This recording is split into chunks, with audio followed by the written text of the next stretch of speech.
Hi everyone, welcome to my channel. I'm Sushmita. ఈరోజు potato egg curry ఎలా చేయాలో చూద్దాం. మీకు కనుక వీడియో నచ్చినట్టయితే లైక్ చేయండి, షేర్ చేయండి, నా ఛానల్ని సబ్స్క్రైబ్ చేయండి. మీరు కూడా ఈ వంటకం ట్రై చేసి ఎలా ఉందో నాకు కామెంట్స్లో చెప్పండి.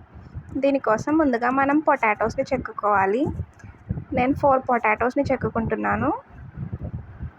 తర్వాత ఈ పొటాటోస్ని వాటర్లో పెట్టుకోండి, అప్పుడే నల్లగా అవ్వకుండా ఉంటాయి. తర్వాత వీటిని కొంచెం పెద్ద ముక్కలుగా కట్ చేసుకోండి. కట్ చేసుకున్న ముక్కలు కూడా వాటర్లోనే ఉంచండి. తర్వాత ఒక 3 ఉల్లిపాయలని 4 పచ్చిమిర్చిని ముక్కలుగా కట్ చేయండి. ఇప్పుడు ఇంకొక బాండీలో ఎగ్స్ని బాయిల్ చేసుకోండి. ఎగ్స్ బాయిల్ చేసుకునేటప్పుడు అందులో ఉప్పు అనేది యాడ్ చేసుకుంటే అవి బాగా ఉడుకుతాయి. వాటిని ఇలా ఒలుచుకుని ఉంచుకోండి చల్లారాక.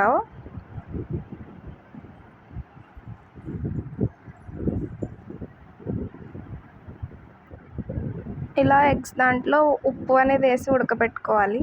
ఇప్పుడు ఒక బాండీలో 4 స్పూన్స్ ఆయిల్ అనేది యాడ్ చేయండి. ఆయిల్ అనేది హీట్ అయ్యాక ఇందులో పసుపు యాడ్ చేయండి.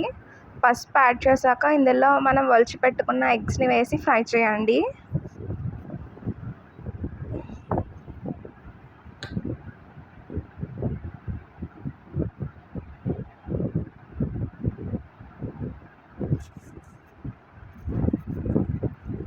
ఎగ్స్ అనేవి ఫ్రై అయ్యాక ఇందులో ఎండు చేపలు కూడా యాడ్ చేయండి. ఇప్పుడు ఎగ్స్ అనేవి ఫ్రై అయిపోయాయి కాబట్టి వాటిని ఒక ప్లేట్లోకి తీసేసుకోండి. ఎండు చేపలు కూడా ఈ కలర్లోకి వచ్చాక వాటిని కూడా తీసేయచ్చు. ఇప్పుడు వాటిని తీసేయాలి.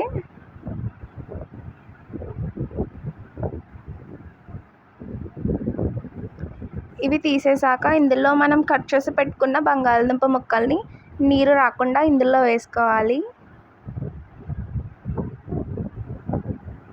ఈ బంగాళదుంప ముక్కలు అనేవి గరిటెతో నొక్కినప్పుడు ఈజీగా ఇరిగిపోయేంత వరకు వేపాలి. ఈ బంగాళదుంప ముక్కలు ఉడికాక అందులోకి ఉల్లిపాయ పచ్చిమిర్చి వేసి బాగా మగ్గనివ్వాలి. ఇవి బాగా మగ్గాక టమాటా ముక్కలు అనేవి మనం వేసుకోవాలి. టమాటా ముక్కలు కూడా ఇరిగేంత వరకు వేపుకోవాలి.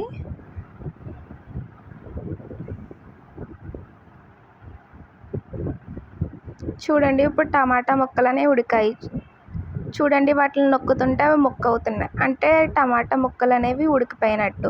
ఇప్పుడు ఇందులోకి జీలకర్ర, అల్లం వెల్లుల్లి పేస్ట్ అనేది మనం యాడ్ చేసుకోవాలి. అది పచ్చివాసన పోయేంత వరకు ఒక 2-3 మినిట్స్ మనం దాన్ని వేపుకోవాలి. అది ఎగిపోయాక అందులోకి పసుపు, కారం, ఉప్పు అనేవి మన రుచికి తగ్గట్టుగా యాడ్ చేసుకోవాలి. తర్వాత అవి మునిగేంత వరకు నీరు అనేవి వేసుకుని బాగా కలుపుకోవాలి. ఇది బాగా కలుపుకున్నాక అందులో మనం ఫ్రై చేసి పెట్టుకున్న ఎగ్స్, ఎండు చేప ముక్కలు ఇందులో యాడ్ చేసి కొంచెంసేపు మూత పెట్టుకోవాలి. అప్పుడు బాగా బాయిల్ అవుతాయి. అప్పుడు మన ఎంతో రుచికరమైన పొటాటో ఎగ్ కర్రీ అనేది రెడీ అయిపోతుంది.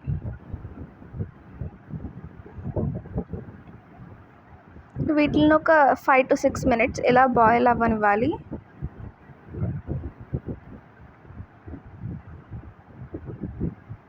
ఇప్పుడు ఎంతో రుచికరమైన పొటాటో ఎగ్ కర్రీ అనేది రెడీ అయిపోయింది. Thank you for watching the video.